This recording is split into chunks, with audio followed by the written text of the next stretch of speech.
नमस्कार मित्रांनो, AIDE ॲपद्वारे प्रधानमंत्री पीक विमा योजनेत नोंदणी कशी करावी आणि त्याचे फायदे काय आहेत ते जाणून घेऊया।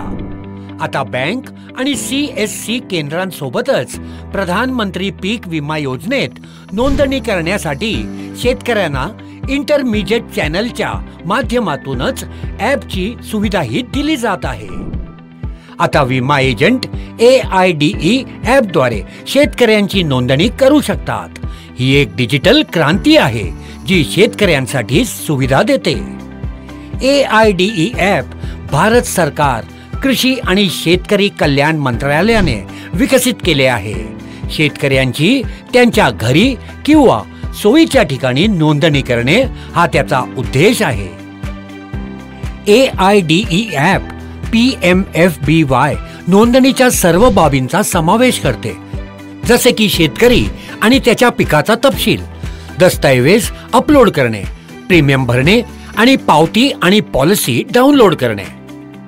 AIDE ॲप वापरण्यासाठी विमा एजंट्स किंवा POSP ला DigiOne ॲपवर नोंदणी करावी लागेल। नोंदणी केल्यानंतरच तुम्ही AIDE ॲपवर लॉग इन करू शकता। DigiOne ॲप डाउनलोड करण्याची लिंक वर्णनात दिली आहे। AIDE ॲप वापरण्याचे फायदे जाणून घेऊया। AIDE ॲपची अंतर्ज्ञानी रचना, जिथे विमा एजंट सशुल्क अनुप्रयोग, न भरलेले अनुप्रयोग आणि सुधारणेसाठी पुन्हा अर्ज पाहू शकतात। याशिवाय कागदपत्रांच्या मुद्रित प्रती ठेवण्याची गरज नाही। AIDE ॲपची मोबाईल किंवा डेस्कटॉप आवृत्ती आहे का? खरीफ 2024 पासून कृषी आणि शेतकरी कल्याण मंत्रालय AIDE ॲपची डेस्कटॉपवर आवृत्ती लॉन्च करत आहे। AIDE मोबाईल किंवा डेस्कटॉप आवृत्ती वापरून शेतकऱ्यांची नोंदणी करण्याची प्रक्रिया जाणून घेण्यासाठी व्हिडिओची लिंक डिस्क्रिप्शनमध्ये दिली आहे।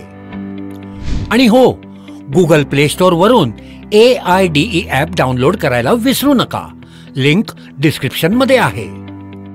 सबस्क्राइब करा, लाईक करा आणि हा व्हिडिओ तुमच्या मित्रांसह शेअर करा। धन्यवाद। AIDE ॲपसह शेतकऱ्यांना सक्षम करा।